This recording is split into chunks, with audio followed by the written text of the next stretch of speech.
मेरा नाम राज बहादुर है। मैं MBA फर्स्ट ईयर का स्टूडेंट हूँ। मैं तीर्थल महावीर यूनिवर्सिटी में पढ़ता हूँ।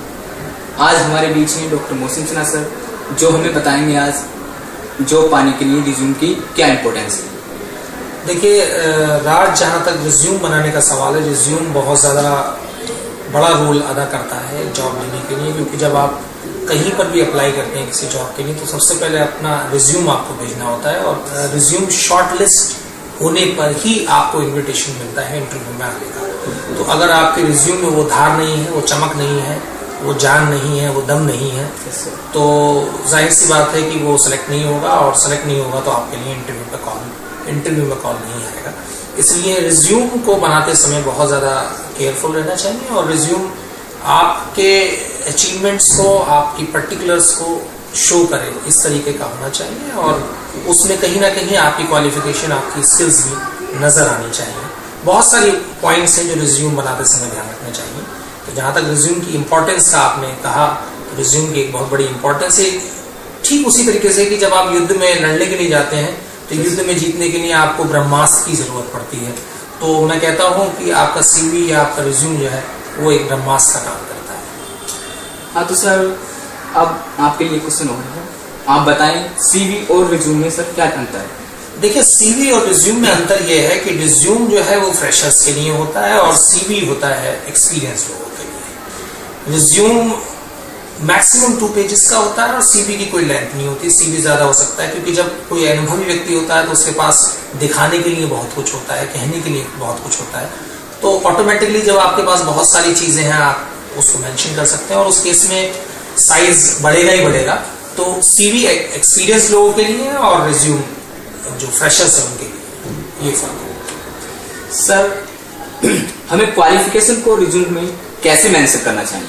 देखिए, क्वालिफिकेशन का जहाँ तक सवाल है, अगर हम प्रोफेशनल क्वालिफिकेशन की बात करें, यदि कोई व्यक्ति है जिसने प्रोफेशनल क्वालिफिकेशन गेन की है, MBA किया है, या MBA कर रहा है, या ऐसे कहें BTech कर रहा है, या BTech कर चुका है, तो सबसे पहले हमें प्रोफेशनल क्वालिफिकेशन को मेंशन करना चाहिए, बाद में एजुकेशनल क्वालिफिकेशन को मेंशन करना चाहिए।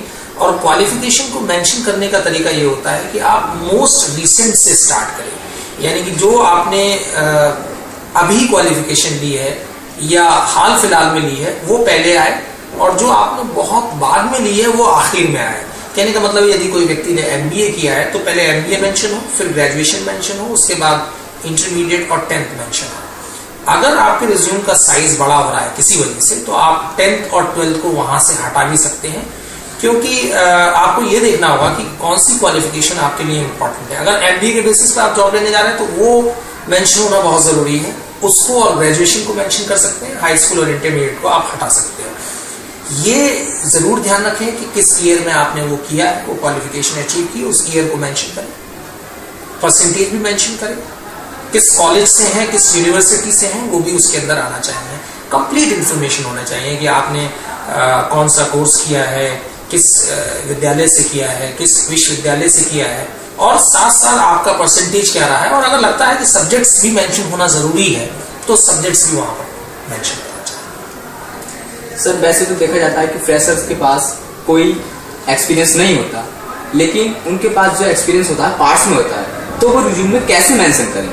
देखिए, फ्रेशर ही एक्सपीरियंस का कोई मतलब नहीं है, लेकिन अगर मान लीजिए कोई व्यक्ति ऐसा है जो पढ़ाई कर रहा है, और पढ़ाई के साथ साथ उसने कहीं थोड़ा बहुत जॉब किया है, 2 महीने जॉब कहीं कर लिया, या 3 महीने कहीं जॉब कर लिया, 4 महीने जॉब कर लिया। देखिए, एक्सपीरियंस इज एक्सपीरियंस। एक्सपीरियंस तो एक्सपीरियंस ही है, चाहे वो 2 महीने का हो या 4 महीने का हो। मेरा कहना यह है कि आपके पास जो कुछ भी है वो आपके रिज्यूम में प्रेजेंट होना चाहिए। तो आपके पास जो एक्सपीरियंस है, उस एक्सपीरियंस को भी आप वहां मेंशन करें, मगर ध्यान रखें जो मोस्ट रिसेंट है वो पहले आना चाहिए। यानी कि अगर इस वर्ष आपने कहीं जॉब किया है और पिछले वर्ष भी जॉब किया है, तो इस वर्ष वाला जॉब जो भी आपने जहां भी किया वो पहले मेंशन हो, और पिछले वर्ष वाला उसके नीचे मेंशन किया जाए।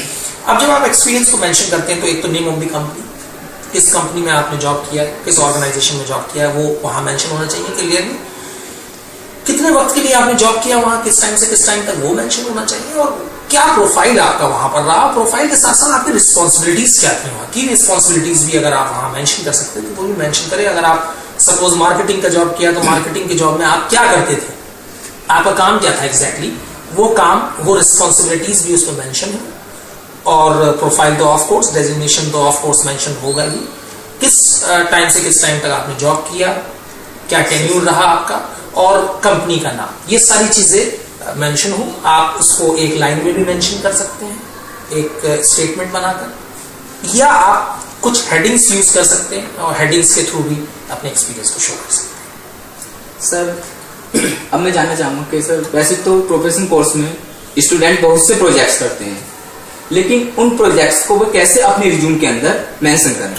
देखिए, जो प्रोजेक्ट्स वर्क आप करते हैं, आपको सबसे पहले तो ये पता होना चाहिए कि आपने प्रोजेक्ट वर्क किया क्यों है, उसका रीजन क्या है, उसका कॉन्टेक्स्ट क्या है। तो प्रोजेक्ट वर्क जब आप मेंशन करते हैं, खासकर अगर आप फ्रेशर की बात करें तो मोस्टली ये देखा जाता है कि प्रोजेक्ट्स जो एक फ्रेशर करता है जो जॉब लेने के लिए जा रहा है पहली मर्तबा, वो प्रोजेक्ट्स अपनी क्वालिफिकेशन के दौरान ही करता है। अगर कोई एमबीए कर रहा है तो एमबीए के दौरान ही उसे बहुत सारे प्रोजेक्ट्स करने होते हैं, बीटेक कर रहा है तो बीटेक के दौरान ही प्रोजेक्ट्स करने होते हैं। तो जब आप प्रोजेक्ट्स को मेंशन करें तो आप प्रोजेक्ट टाइटल, प्रोजेक्ट आपने किस कंपनी के साथ किया, किस तारीख, किस ईयर से किस तारीख, किस ईयर तक किया, वो भी मेंशन हो उसके अंदर क्लियरली, जिससे पता लग जाए कि आप फैक्चुअल बात कर रहे हैं, कहीं पर भी लगी लिपटी बात नहीं कर रहे हैं। और साथ साथ आपका वहां प्रोफाइल क्या रहा, किस प्रोफाइल पे आपने वहां वो प्रोजेक्ट, क्योंकि प्रोजेक्ट हम ट्रेनिंग करके ही करते हैं, ट्रेनिंग की उसके बाद प्रोजेक्ट मेंशन करते हैं।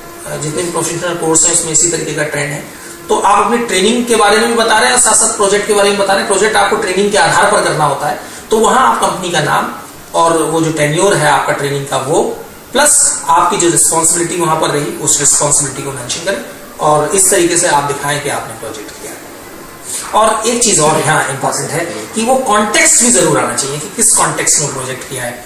आपने अगर एमबीए करते वक्त किया है तो आप उसमें मेंशन कर दें as partial fulfilment for the degree of MBA, MBA की डिग्री पाने के लिए मैंने ये प्रोजेक्ट किया, वो कॉन्टेक्स्ट भी वहां पर आना चाहिए।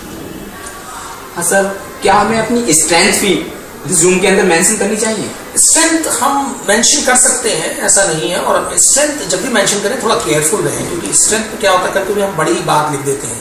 छोटी बात कहने में फायदा है, बड़ी बात कहने में नुकसान है। अगर मैं अपनी स्ट्रेंथ कॉन्फिडेंस बताता हूं तो उस पर बहुत सारे क्वेश्चंस बन सकते हैं, लेकिन अगर मैं अपनी स्ट्रेंथ को लिमिटेड रखूं, लिमिटेड इन द सेंस अगर मैं कहता हूं कि मेरी स्ट्रेंथ है टाइम मैनेज करना, तो मुझसे जो भी क्रॉस क्वेश्चंस पूछे जाएंगे वो टाइम मैनेजमेंट में ही पूछे जाएंगे और उस कंडीशन में मैं आसानी से जवाब दे सकता हूं, क्योंकि टाइम मैनेजमेंट एक विषय हो गया। अगर आप वहां लिखते हैं कॉन्फिडेंस, बहुत वाइड है, तो कुछ भी वाइड ना लिखें, जो भी लिखें वो कॉन्क्रीट होना चाहिए, शॉर्ट में होना चाहिए, जिससे कि क्रॉस क्वेश्चंस उस पर ज्यादा ना बने, और अगर बने भी तो आप उसको आसानी से डिफेंड कर सको। अगर आपने छोटा टॉपिक लिखा है तो आप उसको आसानी से डिफेंड कर सकते हैं, तैयारी करने में ज्यादा समय नहीं लगेगा।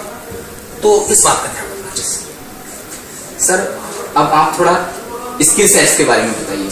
देखिए, जहां तक स्किल सेट का सवाल है, जिस भी स्पेशलाइजेशन के लिए आप काम कर रहे हैं, मान लीजिए आपका स्पेशलाइजेशन एचआरएम है, या आपका स्पेशलाइजेशन मार्केटिंग है, या आप इलेक्ट्रॉनिक्स में हैं, या आप मैकेनिकल के हैं, तो इन सब्जेक्ट्स में किस तरीके की स्किल्स रिक्वायर्ड होती है, उन स्किल्स को आप वहां मेंशन करें, जिससे कि ये पता लगे कि हाँ आपका पैशन वहां पर है। अब आपने स्किल में लिख दिया सिंगिंग, तो जाहिर सी बात है सिंगिंग का कोई कनेक्शन तो है नहीं। अगर आप सिंगिंग के लिए जा रहे हैं तब उसका कनेक्शन है, अगर सिंगिंग के लिए जा रहे हैं तो कोई कनेक्शन नहीं। तो स्किल्स वही लिखें जो प्रोफाइल को मैच करती है, जिस तरह की जॉब आप लेने जा रहे हैं उस तरीके की जॉब के अनुसार आपको स्किल्स मेंशन करनी होती है। और जो भी स्किल्स आप मेंशन करें उसमें पूरा कॉन्फिडेंस रखें, क्योंकि क्रॉस क्वेश्चंस वहां होंगे ही होंगे। जो कुछ भी आप मेंशन करोगे उसको क्वेश्चंस बनेंगे और उनका जवाब आपको देना ही होगा। तो स्किल्स आप अपने प्रोफेशन से, अपनी एजुकेशन से, अपनी लाइन से रिलेटेड दें। पर्सनल पर्टिकुलर में सर हम क्या दें? देखिए, पर्सनल पर्टिकुलर्स में आपको अपनी इंफॉर्मेशन देनी होती है, लाइक आप अपना नाम उसमें लिखें, अपने फादर का नाम लिखें, अपनी डेट ऑफ बर्थ लिखें, अपना जेंडर लिखें और अपना एड्रेस मेंशन करें, ईमेल आईडी मेंशन करें, नेशनैलिटी मेंशन करें, किस नेशनैलिटी के आप हैं ये आना चाहिए। तो ये सारी इंफॉर्मेशन है जो आप वहाँ पर दें पर्सनल पर्टिकुलर्स में खास तौर पे। क्या सर रिज्यूम में रेफरेंसेस देने चाहिए? सर रिज्यूम में रेफरेंसेस रहते हैं और देना चाहिए, और जहां तक रेफरेंसेस का सवाल है तो वो 3 से ज्यादा नहीं होनी चाहिए, 2 या 3, इससे ज्यादा रेफरेंसेस आपको नहीं देने चाहिए। और रेफरेंसेस देते समय एक चीज का ध्यान रखें आप कि सपोज आप मार्केटिंग के लिए अप्लाई कर रहे हैं, Yes, sir. तो अगर आप मार्केटिंग के बंदों के ही रेफरेंसेस देंगे तो ज्यादा अच्छा रहेगा। अब ये भी नहीं है कि आप एक ऐसे बंदे का वहां पर आप मेंशन कर रहे हैं, उसका रेफरेंस दे रहे हैं जिसने बहुत ज्यादा काम नहीं किया है या जिसकी बहुत अच्छी रेपुटेशन नहीं है। एक अच्छे बंदे का, अच्छे से मुराद यहाँ पर यह है कि डिग्निफाइड बंदे का, Yes, sir. एक अच्छी पोजीशन पे जो बंदा है उसको आप वहां रेफर कर सकते हैं, जिसने काफी कुछ नाम कमाया है, जिसकी एक अपनी शख्सियत है, एक पहचान है, उसको आप वहां रेफर कर सकते हैं। और कई बार क्या होता है कि जब फ्रेशर के साथ दिक्कत आती है, बहुत सारे लोग जान पहचान के नहीं है, उस एरिया के लोगों को हम जानते नहीं, तो बेटर ये रहता है कि आप अपने टीचर्स को वहां रेफर कर दें। टीचर्स को रेफर करने से एक एडवांटेज ये रहता है कि अगर कंपनी से कॉल आएगा टीचर के पास, तो टीचर पूरी तरीके से फीडबैक दे सकता है, क्योंकि टीचर से ज्यादा अच्छा जान ही नहीं सकता कोई भी स्टूडेंट को। तो टीचर जितना अच्छा एक्सप्लेन कर सकता है स्टूडेंट के बारे में, आई थिंक कोई भी नहीं कर सकता। तो उस केस में जब आपके पास उस फील्ड के लोग नहीं है, तो आप टीचर्स का उसमें हवाला दे सकते हैं, उनको रेफर कर सकते हैं।